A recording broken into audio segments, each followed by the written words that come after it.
Hello, everyone. Welcome to Conversations with Friends.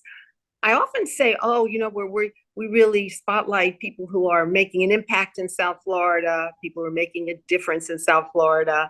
And our guest today, he does even more than that. He brings a lot of light to South Florida. He enlightens people. He helps people, many young artists, and he's an artist himself. And we're going to be talking about his new show, his new exhibition. And so I want to welcome Dennis Scholl.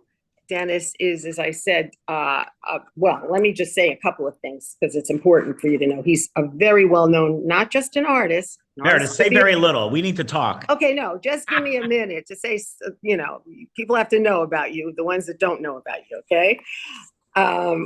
Dennis has been a well-known documentary maker, and one of the last films I think you made, Dennis, I was watching it, and that was about South Beach and the Holocaust survivors. And I think that I go back with all those people that were in the program, and I knew everyone in the program from the old South Beach days, and I was like in shock, not shock. It was a wonderful film, but just the connection, and the artists in South Florida and what happened, of course, But Dennis is, let me just say a couple of things and then that's it, okay? He's the former president of Oolite Arts, and they've been helping for many years to develop young artists, the real talented artists in South Florida, and teaching them about anything from business to being more creative and more just developing their talents and a lot more. And he's also, if you're an artist and you've been in search of money, you will know that he was the head of the arts for the Knight Foundation for quite a few years. And anybody that's involved in the arts in South Florida, of course, knows Knight Arts and what they've done in this community. And as I said, a filmmaker who's won so many awards for documentaries. And we'll try to talk about that too today, okay? But Dennis, I'm thrilled to get to interview you. And I'm actually very interested in the fact that this is your first solo exhibition. Yeah, in Miami. I did one in Europe, in Berlin, about a year and a half ago. But, coming home after showing in Europe for the last 4 years and bringing my first solo show to Miami was exciting, but also, a little scary. I mean, this is a great arts community, as you mentioned.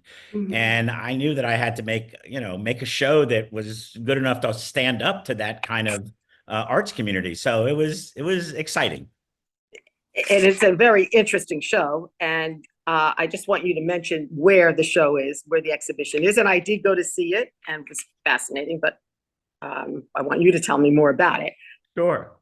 So I can understand it better because it is very interesting. But the name of the gallery is... So the name of the gallery is Piero Atchugarry Gallery. It's on 56th Street and Northeast 4th Avenue. It's a beautiful space, probably, for my money, the best gallery space in Miami in terms of how beautiful it is. I mean, the show really feels and looks like a museum show because of how great the space is. So I'm very appreciative to Piero and Angie, the gallery director, for giving me the opportunity. And yeah, like I said, it was a little nerve-wracking after showing in a lot of places where nobody knew who I was to come home and have a show. We had the opening about 10 days ago, and everybody came out, which was really nice. It was nice to see my community come out and show up for me. I really appreciate that.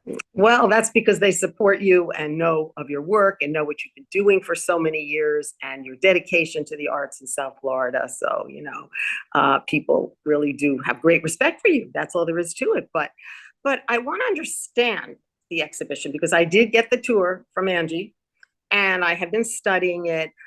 It's such a fascinating topic, collective memories, and how you go about that and what that is. What is a collective memory? Sure. So the show begins and ends with a single question. And the single question is, what is yours today, Meredith? I want to hear about this. What is your most vivid collective memory? And a lot of that depends on, for one thing, how old you are, whether you're on my side of the digital divide or the other side of the digital divide, your ethnicity. There's a lot of ways that people, when you think of a collective memory, you think everybody experienced it, but that's not necessarily true. In my case, my most vivid, and remember, collective memory is something you share with the country, maybe the world. And in my case, my most vivid collective memory was that I was 8 years old. It was about 3 months before I moved to South Florida, and I was in the school gymnasium, school number two. I attended as a third grader, and I was rehearsing for the Christmas play. And my teacher came running down the stairs to the gymnasium, and she was crying. And I'd never seen a teacher cry before. And it turned out that President Kennedy had been shot, and we didn't quite know if he had passed yet. But by the time I got home, he had been assassinated. And I never felt innocent again after that moment. It was just a sea change in how I felt about the world. And so when I started to make work and begin to think about historical memorabilia as a way of making art, because as you referenced, I've been an art collector for 47 years. And so I needed to make art that was in some way authentic to me. You know, for me to announce that I was a painter after not painting for 60 some odd years, that wouldn't really be that authentic. But to say that I'm going to make art out of the process of collecting, I think that's legit, because I've been doing it a long, long time, and I've looked at literally millions of objects. So that's how the practice came about. And the show consists of a lot of different memories that are collective memories, memories we share as a nation mostly, but some of them are international memories. So Meredith, I'll put it to you. What do you think your most vivid collective memory is? You're going to be shocked. The same as yours. You have to be of a Glad I certain didn't tell you vintage in to advance. have that. I'm a little older than you, and I was going to Nautilus Junior High School.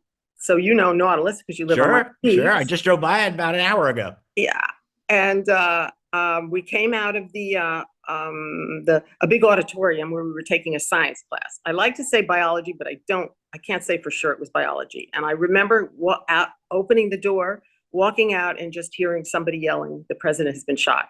Yeah. So I was pretty young then, Yeah. I don't know, 12, I think. And it was like, it changed my life, like Right. it just, even Right. though I didn't see it, I heard it, and we all knew, even at 12, we knew the President Kennedy. I mean, and so that moment, I know exactly even where I was standing outside of Right. it was the auditorium at Nautilus. Yeah. So it's just interesting, And that's the that whole we practice. have a shared memory collectively. Yeah. But that's the whole practice. Isn't it amazing how with that one question, when you go to see the show, that one set of images that are in the show, I can take you to a place where you remember exactly where you were, let's say 1963. So that's 62 years ago. You remember exactly where you were. That's an extraordinary thing. And that's what the practice tries to do. Now, if you're 30, well, I'll give you one more example. There's another piece in the show, and it's the back page of 6 daily newses. And I think you might have an image of this where it Yes, we shows do. Yeah. kind of a shooting into the sky. If you're between 45 and 55 years old today, you were in 1986, you were 7 to 17. So that meant you were in school. You were watching this incredible space launch of the Challenger. Everybody was in school. They wheel out a TV. You go, yes, no work today. I get to watch TV.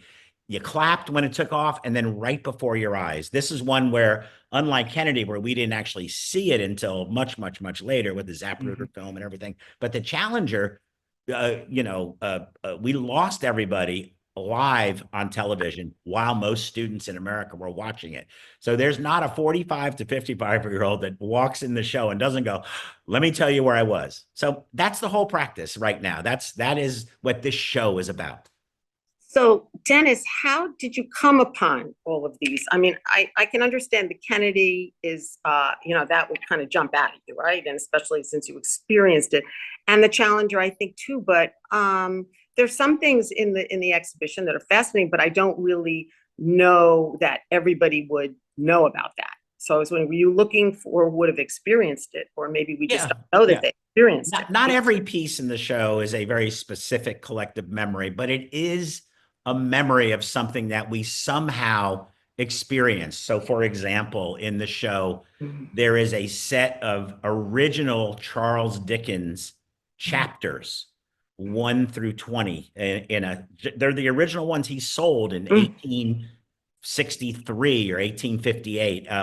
1 pence every first of the month. You would run to the newsstand to get the next chapter. For those of you that are, again, of a certain vintage, like Flash Gordon, mhm. Charles Dickens invented the cliffhanger to keep you coming back. I've been talking to my friends who are watching White Lotus right now, and they hate the idea Oh, that they can't binge them all at once. And so many of them are waiting. But back then, Dickens invented serialization. We have them just sitting on a plinth. You have these 19 objects that are just these chapters. They're like little paperbacks, mm, and they're 160 years old, and they're just there. And people go crazy when they see them because they just look so amazing.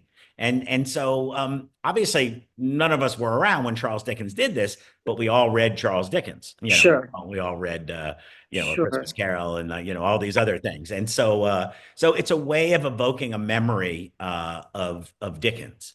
And For again, any I only memory, use what authentic you're doing objects. I don't is what you're copy doing. things. That you're evoking. When you walk into that gallery, I'm sure there would be something there at that show that you would remember, or Yeah. maybe it just prompts you to think about what was a shared memory. What did you experience in your life? Mhm. So Mhm. why is that important? I mean, I have a feeling that I know because I know how it affected me. But why do you think that's significant? That we be getting in touch with that? Those shared collective memories. Does that Yeah. affect our lives? I Well, think it that does. Yeah. I think with any artwork, what you're trying to evoke in people is deep contemplation. If you can get somebody to look at your Mm. work and deeply contemplate it, or just deeply contemplate anything, I don't expect somebody to go up to each work and go, I'm really, I expect, excuse me, I would like people to have a deep contemplative moment. You just did when I asked you the question.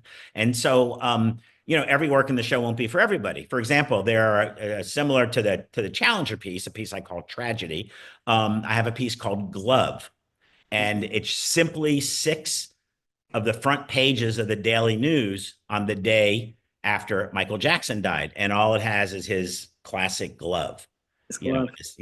And of course, that probably wouldn't be in my top 50 collective memories for me, but Hmm. people in their 30s, everybody comes into the show and dials into that piece right away, and everybody runs up to me and says, "Let me tell you where I was when Michael Jackson died, because he was really important to me." So everybody has something in the show that moves them. There are some personal objects in there too for me, but the idea is to try to create a range of contemplative moments depending on mostly your age. Was it hard to choose the ones? Because you say you looked at so much. I know that you said you go through tons and tons of information, don't you, before you can find exactly what you're looking for. Excuse me. So, was it hard to hit on the one that you say, I've got to do this, or something? Well, I like to explain what I do because it happens in a backwards way. In other words, Mhm. I don't get up in the morning and say, Sorry. gonna look for Michael Jackson stuff today. What I do is I get up every day, and every month, I look at around 30,000 objects a month. Hmm. You can do that now. I mean, you can get Yeah. online and you can look at, dozens and dozens and dozens of auction sites.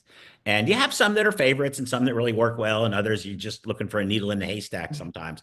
But out of those 30,000 objects I look at a month, I'm going like zip, zip, zip. And then I hit one and I go, that could be a piece. And so I set that one aside and I go zip, zip, zip. And I said, well, that could be a piece. But I'm not going in there saying it's going to be about this. Like I was flailing through something not long ago, and I found a letter from Billie Holiday, in which she was complaining that somebody who lent her money expected to be paid back. I thought that was hysterical, and so I've set that aside. And then at the end of the month, I try to get the objects that are being offered, but they're at auction. You can't just go up and say I'll pay anything. So you've got to bid on them, and I only wind up getting a couple a month, maybe Mm.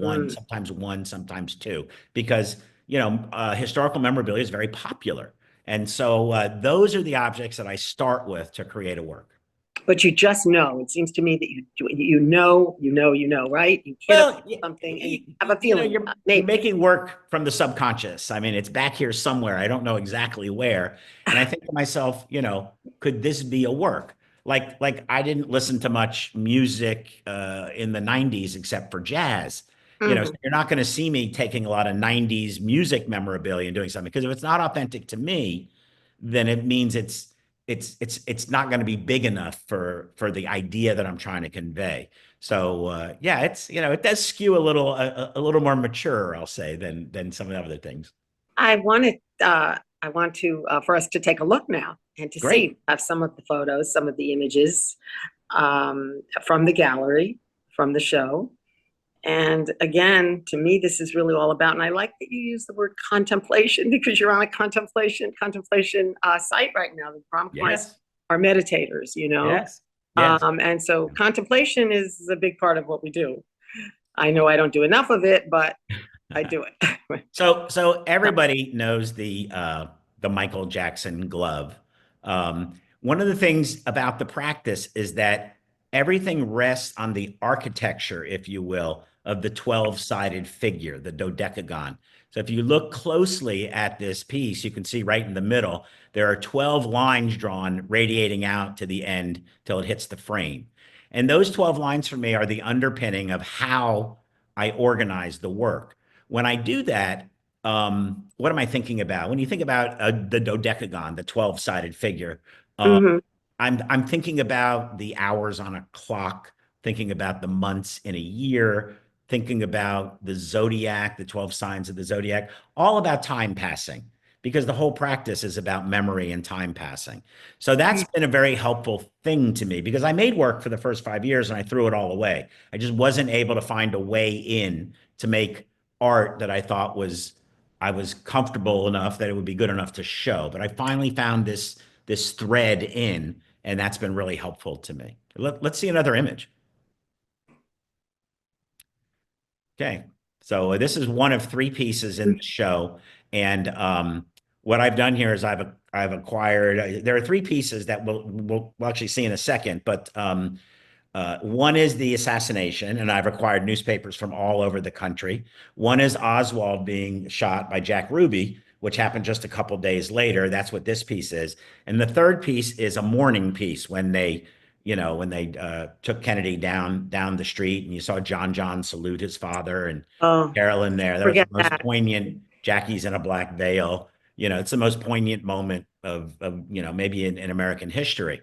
The other thing that's happening here is you really can't get close enough to see it, but the middle piece there is something that younger folks might not have ever seen, but it's called a teletype. And Mm. so that's original teletype material from a newsroom in during the day that Kennedy was shot. They're original teletypes. Have people noticed any of these Oh, things when they sure. watch the show? And there are people that come up to you and they go, I know what that is. But Sure, yeah, sure. But nobody who's 28, I can tell you that. no, the world has changed, continues to change too, Yeah. right? Well, and Meredith, you raise a good point there. It's an important point for me because we grew up, if you don't mind my saying we grew Yeah. up in a monoculture. Hmm. One newspaper, a very limited amount of television stations, and they were kind of, the voice of God. They were the oracle, Walter Cronkite, Huntley and Brinkley, the Miami Herald, I mean, that's how you got your information. There wasn't a way to get 1,700 different opinions about everything. You got what you got. And so that was a different way of conveying information. It wasn't always the fairest way of conveying information, particularly to people that weren't people that were minorities or people that were immigrants or things like that. And so, but that's the monoculture that we grew up in. And now on the other side of the digital divide, it's completely different. You can, one of the problems we're having right now is everybody wants their opinion to be backed up by their opinion from somebody else. There's not a lot of discourse anymore because we can all find on the internet what we think we're smart about and we think we're right about. And that's become an issue. It's hard for people now to really understand each other. I think well in those days, like you say, if there were only three TV stations, which made it much simpler in life. But it's hard now. I think it's not hard. People can do it, but often people just get caught up in what they're watching and what they're hearing, right? And And I'm it's so much easier to see what you want to see as Yeah. opposed to something that's closer to factual journalism. You know, journalism's become And a that's different a thing. big part of the problem, right? Yeah. And I think it still needs a lot of work, for Yeah. people to come together and realize what it is, what can we do, to Yeah. bring people together. And I just think this is so interesting because you're really focusing on a lot of issues here. So what do we have here? So What do we that's the have? triptych I just Yeah, described with you can see on yeah. the left, Kennedy dead, Kennedy slain. And then the centerpiece is Oswald, and the right piece is the mourning period. And on the left, Mm, a small record player, an actual record player, and there's a vinyl on there that is playing Kennedy speeches just really quietly in the show. You know, he's got that incredible Bostonian accent, and it just takes you back immediately. Even if you're younger, you've heard his voice, you know what that's about, and so it plays in a very, very low level, just to kind of set the mood for the show. I also wanted to mention the song. I don't think we mentioned that, right? The music that The you that playlist. inspired you. No, Yes. Yeah. you said there's a song that inspired this exhibition. Did we mention that? I don't think so. No. So Yeah. it's a very well-known song from Hoagie Carmichael, who Mhm. I think it's his 100th anniversary of his birth this year. I think that's, Hmm. but he wrote a song called Stardust.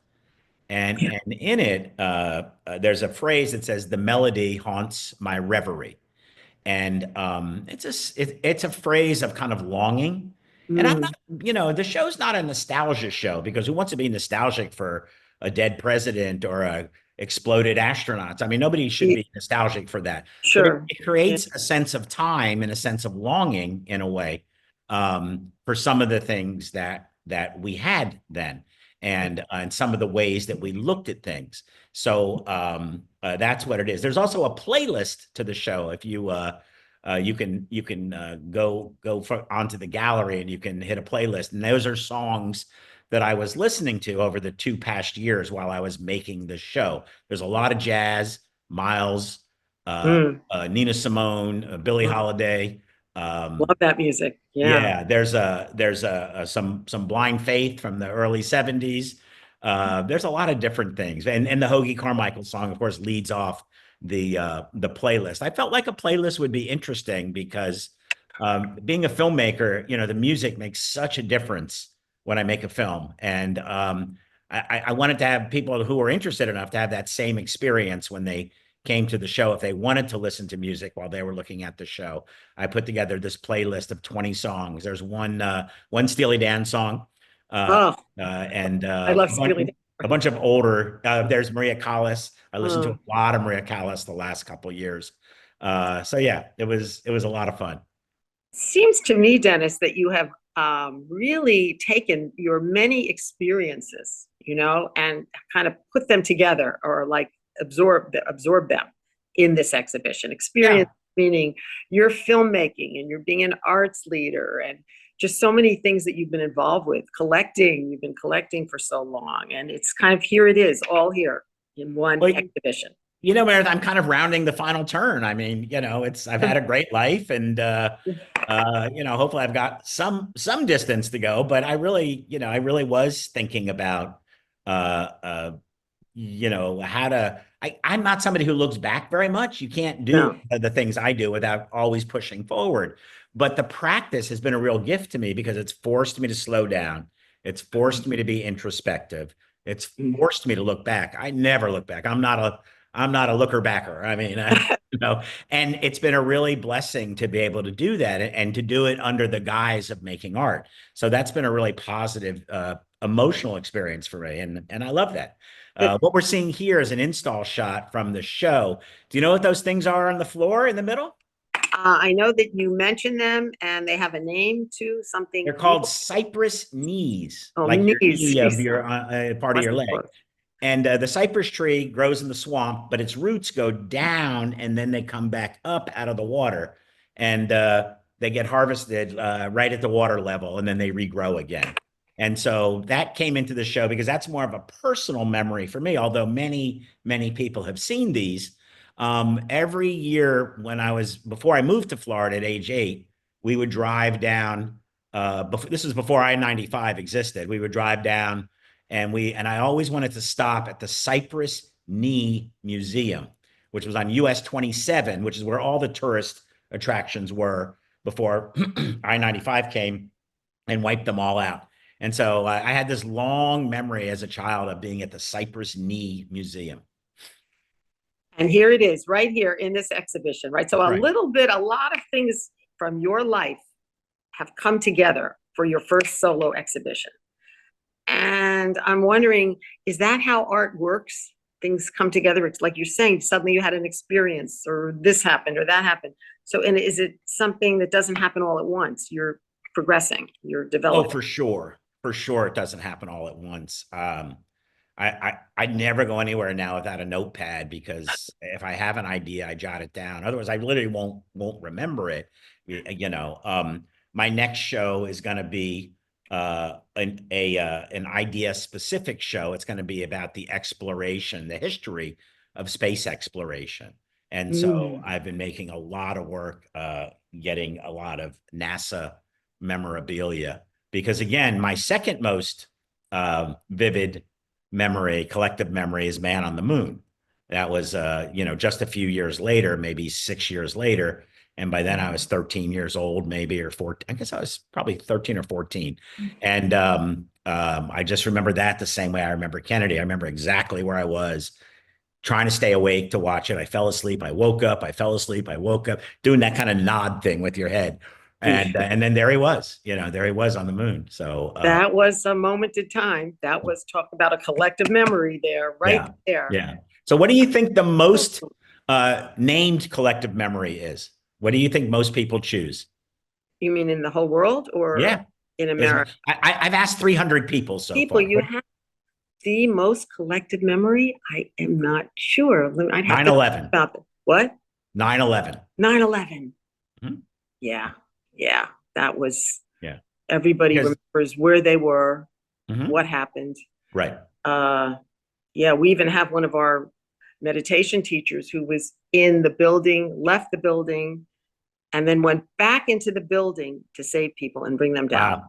He saved himself and then said, that's not enough. We have to save others too. I just made a film about the only really well-known artist that died in 9/11. He had a free studio on the 92nd floor. And you weren't allowed to spend the night there. It wasn't a place to sleep, but he liked to work late. He fell asleep on September 10th, and he perished. And he was an Oolite resident back in the 1998-99 period. Yeah. Well, so you have a memory of that, a shared memory of that. It's all pulling these threads together, I love that. I love that. The pulling together threads. And then to me, that makes meaning. I can say, aha, kind of thing inside. Right. And I think that's what you're doing. And I had so many other questions. I wanted to ask you about arts in South Florida, and I wanted to ask you about other things that you've done, night arts. And I'm thinking, no, this is all we needed today. This is just fantastic. Really great to get to interview you. And thanks for saying yes. It's great to see you. Appreciate it. Yeah, good to see you too. And we'll talk again soon. Great. The show will be up until May 17th. So hope people will roll by and come see it. And it's Piero Atchugarry Gallery on 56th Street and Northeast 4th Avenue. It's a very special show, and it's worth going, taking the time. It's not that far. If you live in Miami or North Miami or Hollywood, wherever you live, South Miami, it's kind of in the middle there of everything. And it's worth seeing. It really is. Appreciate that. Thanks so much for joining me.